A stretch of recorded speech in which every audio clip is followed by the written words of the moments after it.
They're an accident waiting to happen. Coming right, 50-yard line and sprinting, 20 and 10. Zeke Elliott. Streaking down the near right sideline to the 10, to the 5, leaps to the end zone, and he is in for a Dallas touchdown. Bryant, over the shoulder catch at the 10, sprints to the end zone. Touchdown Cowboys, Dez Bryant. Dez Bryant's in for the touchdown. Peels around left, now he throws it in the end zone. Jason Witten, touchdown, Cowboys win. Sunday Night Football, we got a good one in Jerry's world. When famous Jameson, the Bucs head to Big D. The Cowboys offense has been in decline the past 2 weeks, scoring 24 points, committing 5 turnovers, and converting 2 of 24 third down opportunities. Meanwhile, the Bucs have won 5 straight games for the first time since 2002. Another win would match the longest win streak in franchise history. During the win streak, Tampa has allowed just 12.8 points per game. Best in the NFL during that time. Stephen A., it's going to be good. Who you got? I'm rolling with the Tampa Bay Buccaneers for this Yeah, one. you are. Yes, I'm rolling with them. I know they've got the 21st ranked defense against the run. I'm aware of that. But I'm looking at this defense right now since week 10, this 5-game winning streak that they've been on. Fewest points allowed, most takeaways, and of course they've allowed the lowest passer ratings. And I think that the Dallas Cowboys have been struggling offensively. They haven't been putting up a boatload of points. So I can see this being one of those defensive battles. I can see this Tampa defense getting in the face of Dak Prescott. I can see this Tampa defense neutralizing the Dallas Cowboys with the run somehow, some way. And I think this could be a relatively low-scoring game, which to me will play right into Tampa's hands. I expect it to be a dogfight. I expect it to be something that comes down to the wire. But I think Tampa Bay will find a way to get the lead late. Once they have the lead, it will be Dak against that defense. And I think for the second week in a row, a defense is going to come through against the Dallas Cowboys, and the Tampa Bay Buccaneers are going to win this game. Tampa can play defense. Their offense is uneven, though. Maybe enough to tip it in Dallas's direction. And, in fact, I'm picking Dallas, but for a bigger reason than that, Stephen A.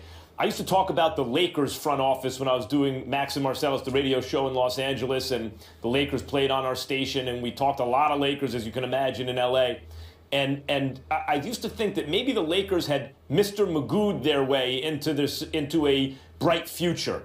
And by that, I mean, remember the cartoon Mr. Magoo? The little old blind guy who would just kind of walk through a construction site and the girders would just miss smashing him and everything. And he thought something else was going on. His whole reality was different. And in the end, everything wound up fine. He just got lucky. Mr. Magoo. I used to think that was the Lakers front office. Boy, look at this bright future they have. They Magoo'd their way into it. Every decision they made was the wrong one, but it turned out right.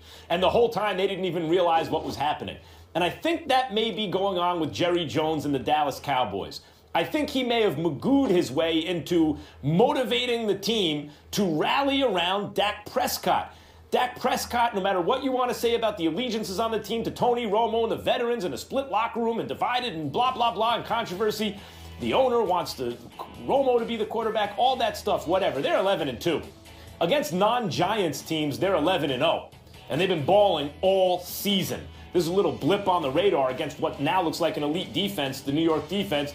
They lost a very close game. And by the way, their first loss to the Giants, week 1, was also a very close game. Could have gone either way. And I think there has to be a recognition in that locker room that Dak has helped get them there. And now he's under fire in a sense because the owner has created some controversy. I think that actually serves to motivate the team to rally around Dak Prescott. As a result, I like the Cowboys because Jerry Jones may have Magoo'd his way into a win here.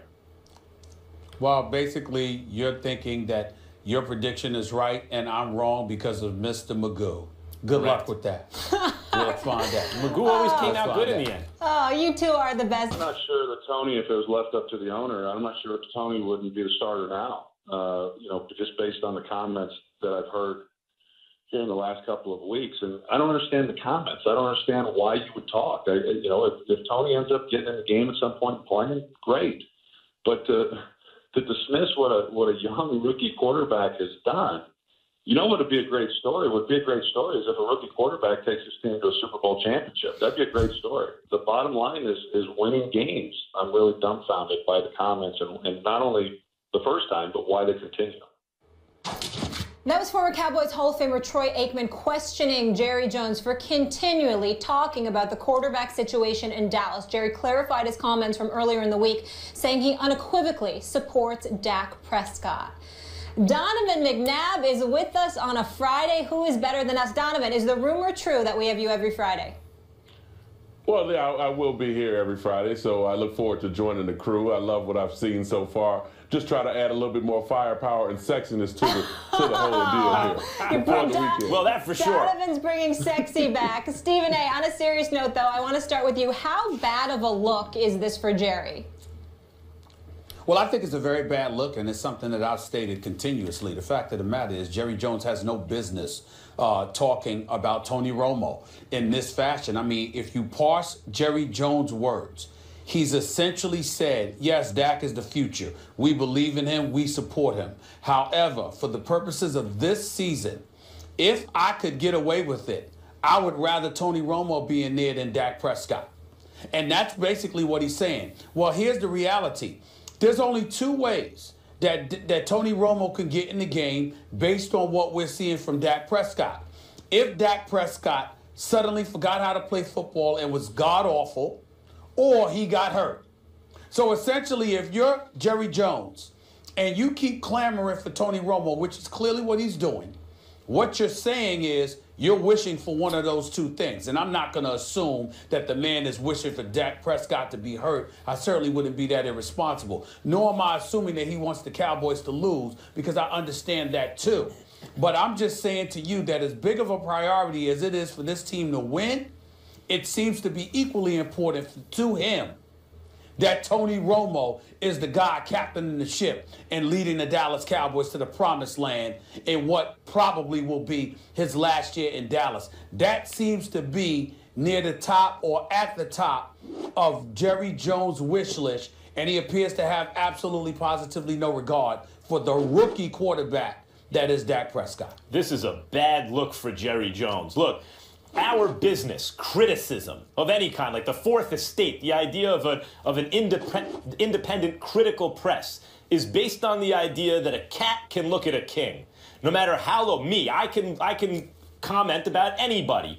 Having never played football, I have a right to watch and tell you what I think. And if you don't like it tough, you can judge it on the merits, on the content of what I say. So that's the kind of premise under which we operate. But let me tell you what's much, much worse than just a cat looking at a king.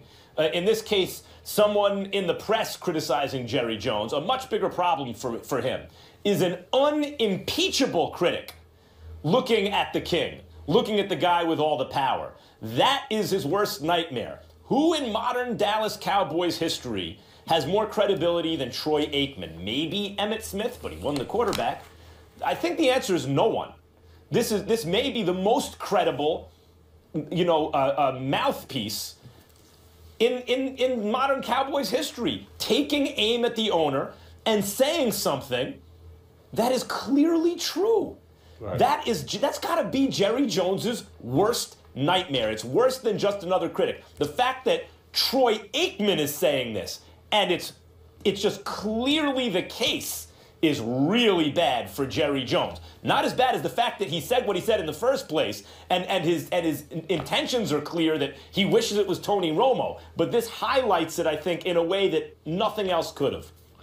Let me piggyback on that too, Max. One thing for the fans out there to understand, the guy who usually calls the games when Dallas is on Fox is Troy Aikman. Troy Aikman is one of the best quarterbacks to ever play in that history over there at the organization of the Dallas Cowboys. And he understands just like what we see.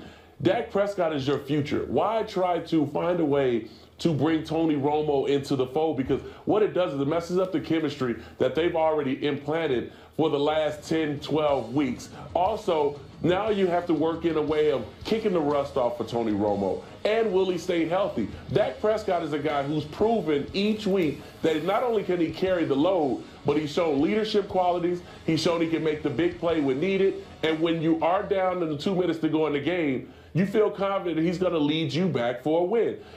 What I see, and I've said this for the last couple weeks, the problem I have with the Dallas Cowboys is Jerry Jones is the guy who's always talking when the game is over in the locker room.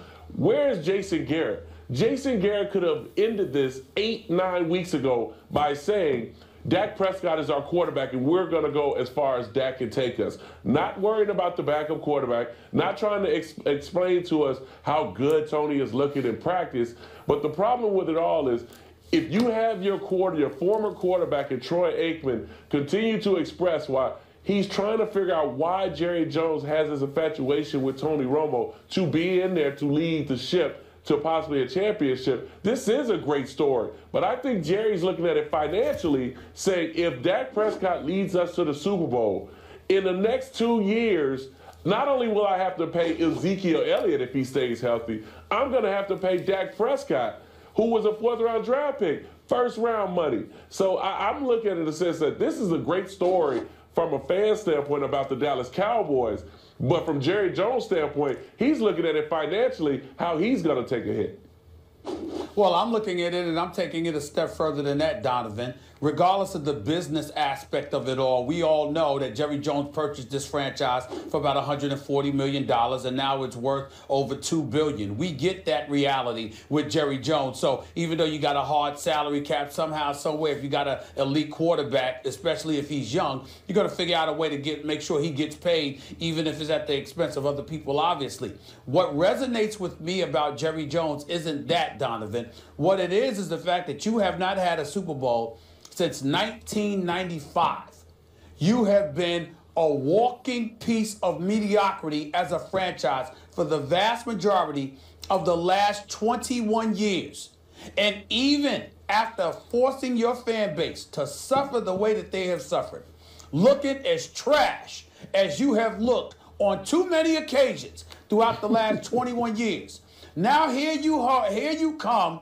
It's the one thing where you go 12-4, but at the same time, Green Bay is still there, and Seattle's still there, and they're standing in your way, like it was 2 years ago. It's another thing entirely when everyone is looking at you and legitimately saying and designating that the Dallas Cowboys are the favorites to come out of the NFC.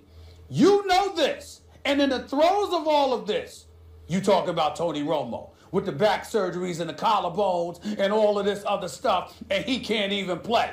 And you got a young stud who's balling for you, who won 11 straight, and you are clamoring for him to be replaced, even if it appears at the expense of winning. But that is what I find egregious about all of this. Let me add to that also, Steve. And the thing that bothers me with this whole deal is he couldn't wait for Dak Prescott to mess up. Because it's so much of a big story of trying to get Tony Romo into the fold. He's not even looking at around the kid. The kid's a rookie. He's going to play like a rookie. But when you have guys like Dez Bryant dropping balls and fumbling the ball, when you have the offensive line getting beat at the point of attack, which hasn't happened all season, it's not so much on your rookie quarterback, because at some point he was going to look like a rookie quarterback. But what about the guys around him? What did the defense do? The defense, Dak Prescott didn't give up that 60-plus yard touchdown to Odell Beckham. With a lack of running game for the Giants, why was Eli Manning spreading the ball around? Now, a couple interceptions could have been caught, but it wasn't all Dak Prescott. But to me, it seems like he was waiting on that moment when Dak Prescott didn't play as well as he has over the last 10 or 12 weeks, so that he can kind of bring it up. I want to bring one more thing up about Jerry Jones. Jerry Jones, because you went back to Stephen A. in recent days to Jimmy Johnson and Barry Switzer. Jerry Jones inherited a team. And Jimmy Johnson really built up the team and had it ready to go, and then gets rid of him for Barry Switzer. At that point, they won another Super Bowl, but likely underachieved based on what they had. And one of the moves that Jerry Jones pulled at the time was he spearheaded the campaign for the salary cap and all that stuff. And once he got it through, on the same day they signed Deion Sanders. And no one could figure out how they did it. And that's the whole bonus structure. How can you afford Deion Sanders? No, we're prorating that bonus over this number of years. And so it doesn't, like he installed the salary cap and then figured out a way around it. And that may have been the last clever thing he did in terms of manipulating the business to his advantage. He's been very good at extracting a profit. He's been very good at building the equity of the franchise and of the league, by the way. He's been a powerful force for business expansion in the league from a very good point of view if you're the NFL and the idea is to make money. But in terms of the product on the field, since then, since he took too much control, they haven't been good. And it wasn't until Stephen Jones came and kind of wrested control and started drafting the offensive linemen that they've gotten good again. And this is why it's a particularly bad look. Because right at the moment, when it looks like they might run the table, Stephen A., as you said, the accident waiting to something will go wrong, will go wrong. Yep. He steps in and tries to mess it up, it seems. And the fact that it's Troy Aikman calling him on it, it's just, I can't imagine a worse look for Jerry Jones right now. Yeah, cause for concern there. And speaking of the business aspect, the organization is worth $4.2 billion, just to be exact. So we all know Jerry cannot stop talking. But Stephen A., what kind of damage is this doing to the Cowboys as a team? Well, I think the damage is potentially devastating because you're ultimately going to force people to take sides. And Donovan, not to bring up a bad experience, but you can relate to where I'm going. You know exactly where I'm going with thanks, this. Stephen A. Thanks, Stephen A. You're welcome. You're very welcome. Welcome to the show. Here's the deal. You know, you got a quarterback in your locker room. Now, in your case, it was T.O., it was you, that kind of thing. In this instance, yeah, the team can rally together, and Tony Romo is not causing this distraction. It's Jerry Jones. But nevertheless, you're going to have players who feel compelled to go up to that rookie and say to him, we got you. Keep doing your thing. You know we believe in you, blah, blah, blah, blah, blah. While you clearly have others that may be fantasizing about the possibility of Tony Romo being that quarterback. Like, for example, far be it for me to bring this up, Dez looked bad last week. And not only that, he ain't the greatest route runner in the world to begin with. I don't know this, but who's to say that Dez Bryant isn't one of the individuals clamoring for Tony Romo, since that's the quarterback he's enjoyed the most success with? You got to think about stuff like that when you hear the owner, because you got to wonder, is Jerry Jones doing this on his own, or is Jerry Jones also doing it because he's had private conversations with some of those players who are clamoring for Tony Romo's concern? These are the things that we have to ask ourselves. Let me add to that, since you brought the whole quarterback receiver combo into the mix. Who's the favorite player on the football team when it comes to offensive players coming off on a 3-and-out or possibly interception? It's the backup quarterback. Who has Dez had the most success with so far, throughout his career, when it came to passing the ball? It's the backup quarterback, Tony Romo. So I look at it in a sense, I'm not pointing the finger at Dez like I don't know exactly, but I know Dez isn't happy of the production that he's had over the last couple of weeks when it comes to catches and big yards and big plays that we've seen. Now, who will not complain? Cole Beasley, also Jason Hard-Hit and Witten, as the catches continue to pile up. Now, the thing that I'm looking at when it comes to splitting a locker room, so to speak, because of this whole situation, if the media continues to bring up the fact that if Dak Prescott struggles over the next couple weeks, then it could be a perfect opportunity for them to slide Tony Romo into the mix. What happens, people in the locker room begin to see that and hear that on TV. They're answering questions about it. And there are guys who were there, a part of the team when they lost to Green Bay over the controversial catch where they felt like they could have went to the Super Bowl that particular year. And now it starts to dwindle in their mind that this could be a great redemption year for a guy like Tony Romo to come in and lead them to the Super Bowl. Now, can Dak do it? Well, we'll see. But the question is, you talked about it before. They have been a walk-in mediocrity over the last couple of years, not because of the team that they had, but they just couldn't win the big game when they needed it. So I'm looking more in the sense of who's going to talk now from this point on, because if Troy Aikman's calling you out, I'm pretty sure Emmett's on his way of calling them out as well. And will Michael Irvin do the same thing, which I don't think he will, because he has a receiver mentality who Jerry Jones definitely loves. I want to talk about, listen, the question is, how does this damage the Cowboys? Does it damage them?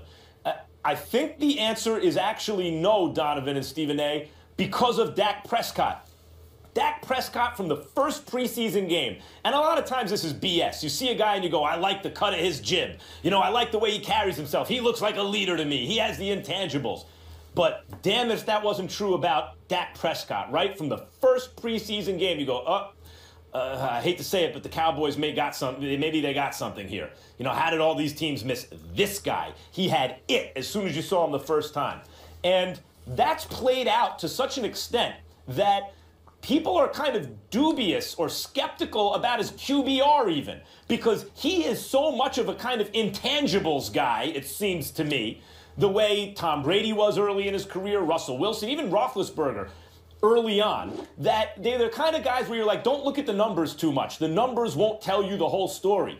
And so when I brought up, until a couple weeks ago, Dak Prescott's leading the league in QBR, it's a little surprising. He seems like the kind of guy who might not have the best QBR, but is winning based on the intangibles. Not because his play is bad, but because that's how strong his leadership qualities appear to be, and that comes across on television, let alone, I imagine, the locker room. So the question as to the damage this causes, I think speaks to the leadership on the team. And I know he's a rookie, and I hope it doesn't happen, but one day a rookie will win the Super Bowl.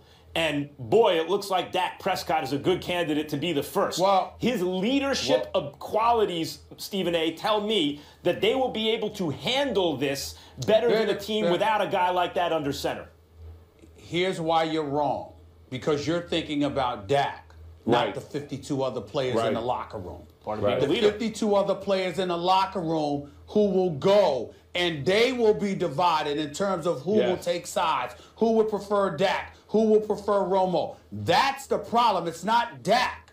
Dak may be very poised, and Jerry Jones is right to talk about how he's not worried about Dak Prescott's fragility. But that's where Jerry Jones is misguided, because he's thinking about how it's going to affect that player directly as opposed to how it's going to affect the other dudes in the locker room who communicate with that guy. Go ahead, Donovan. Yeah, the whole thing about it that, Max, you don't understand. We can talk from a fan standpoint of people on the outside looking in. But what about the people in that locker room? People in that locker room got wives and kids at home. All they're thinking about is winning the Super Bowl and making money. And the thing about over the last couple of years is their relationship with Tony has continued to grow. Now, Dak has just gotten there. How many Super Bowls they won with Tony, Donovan? Well, the whole thing, listen, people love Tony. Tony would take him out to dinner. Tony would buy him presents. But you just said the motivation is to win and to blow up in the playoffs. Dak, I mean, listen, like, how many times have they done that with Tony? Never took him anywhere. If your boss continues to put in your mind you have the best chance of winning with one particular guy, every time the one that's in there continues to mess up, you're going to look over at him and say, you know what? It's going to happen at some point. Continues to mess up 2 games to the Giants. That's it. It doesn't 2 games matter. to the Giants. And they're close. But see, this is the thing about it, Max, is you understand how powerful the media is. And it becomes such a big story when we talk about it. It's the locker room that's going to talk about it as well. Yeah, you don't hear a lot of divided locker rooms winning a Super Bowl, and that potentially could be their demise. Donovan is absolutely right. Absolutely right.